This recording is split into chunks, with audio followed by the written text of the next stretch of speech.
Hi, I'm Peter Haddock and I'm here at Liebherr in Biggleswade with Fred from Fireward. Fred, the last time I saw the team, I actually came down to the Reacton facility in the UK where they make the fire suppression system that you're the UK dealer for. Now, it's real, folks. Yes, the factory's there, but we're fitting it to machines like this brand new Liebherr that's going to be in a waste handling application.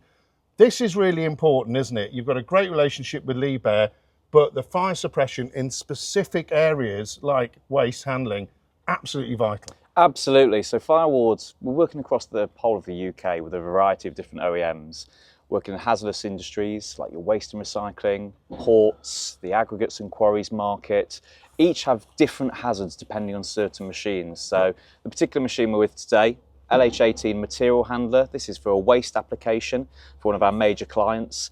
We've obviously been at the factory, we've seen where the system is designed, manufactured, put into the test, but this is where it really gets interesting, when it's physically on a machine. You can see the design parameters from our engineers and why we do what we do.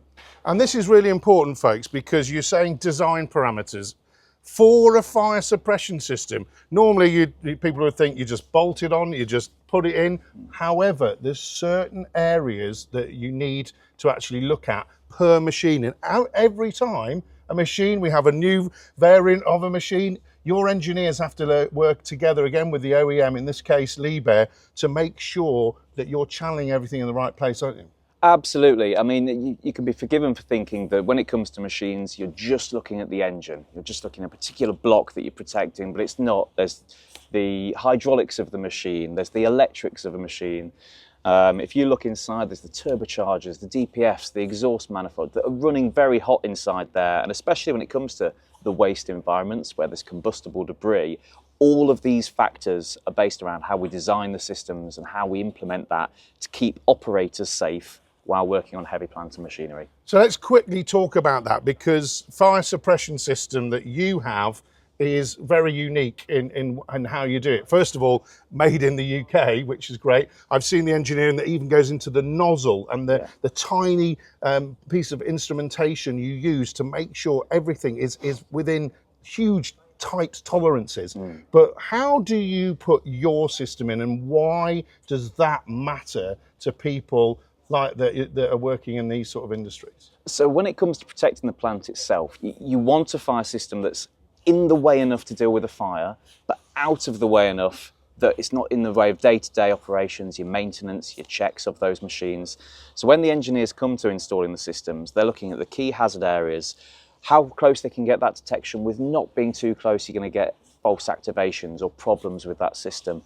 Which nozzle you're going to use around a compartment to get the right coverage, depending on the obstructions in a way. You can't always get the line of sight that's going to deal with a fire. So what nozzle coverage do you need in that, which then transpires back to how big your cylinders you need, the agent type you need for particular hazards, and how that integrates with the machine itself, be it with shutdown or battery isolation options as well.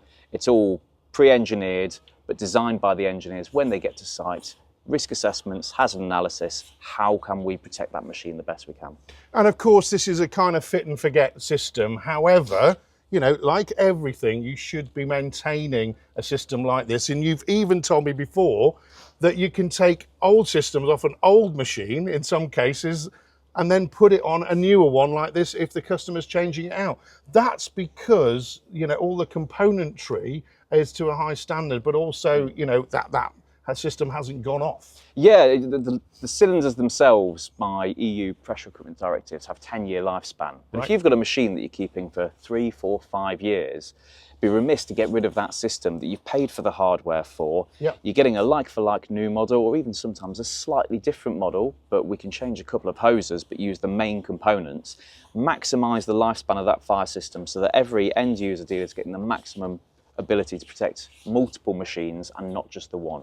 And of course, folks, when it does go off, it's doing everybody a big favour, because there is a fire there. We're then suppressing that fire. We're then making sure the damage is to an absolute minimum, if anything major at all. And so obviously, if that happens, then what happens? Because you've got engineers around fitting these to new machines, but what actually happens when that's gone off, because we need to get that machine back working again. Absolutely. I mean, it'd be all very well and good supplying fire systems to the market, but if you can't look after them on the back end, then you're not really helping your end users. You know, critical assets that need to have the uptime. So Fireward, we invest in our nationwide team of engineers so that any given customer is no more than a couple of hours away from any engineer at a time. Right. We prioritise the call-outs. You know, if you're working in a port operation, there's a ship in, you're unloading, and your machine's stood down, your ability to trim a ship out or process that reduces drastically. So the priority for us is, should the worst happen, there's been a fire, the fire's been put out, but the machine can't be used till the fire system's back up and active, we get an engineer there as a priority to make sure that that downtime is minimised so end users have that uptime on the assets. And I think what's really important, we've got telemetry systems and things like that on machines now. We've also got, what's vital is that relationship you have with the OEMs in the UK marketplace, because they are going to have to do some remedial works to that machine and checking if there has been a fire, maybe some cable replacements and things like that.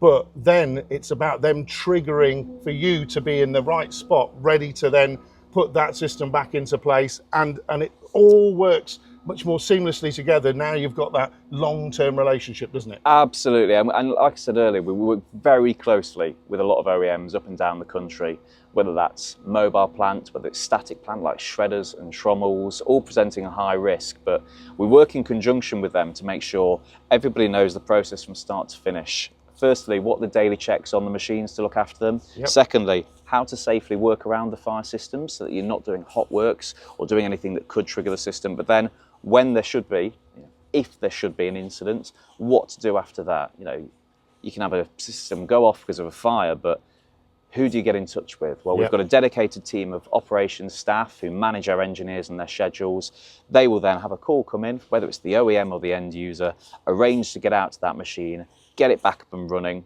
The beauty with our engineers at the moment is that their vans are fully stocked. Yep. So we're not having to send pallets of stock out, you know, on emergency shipments with couriers. The engineers have the stock on their vans, so should the worst happen, we can get out in hours, not days, not weeks. Fantastic. And so, of course, folks, fire suppression systems have to do lots of different things. There's lots of different bits on this piece of kit that is being fitted here at Liebherr. So it's about time I said goodbye to you, Fred. But one thing I'd like to say at the end of here, how many machines have you guys looked after in the UK? Thousands. As of today, there are currently just over 5,000 active assets protected with a Fireward fire suppression system. Wow, 5,000 folks, all there protected. Well, let's see how that protection comes in when I do another video with your colleague to see all the fiddly bits about how we put the system together on a machine like this with a compact radius and obviously a lot of fire suppression needed within a waste environment. So see you later. Cheers. Brilliant. Thanks, Peter.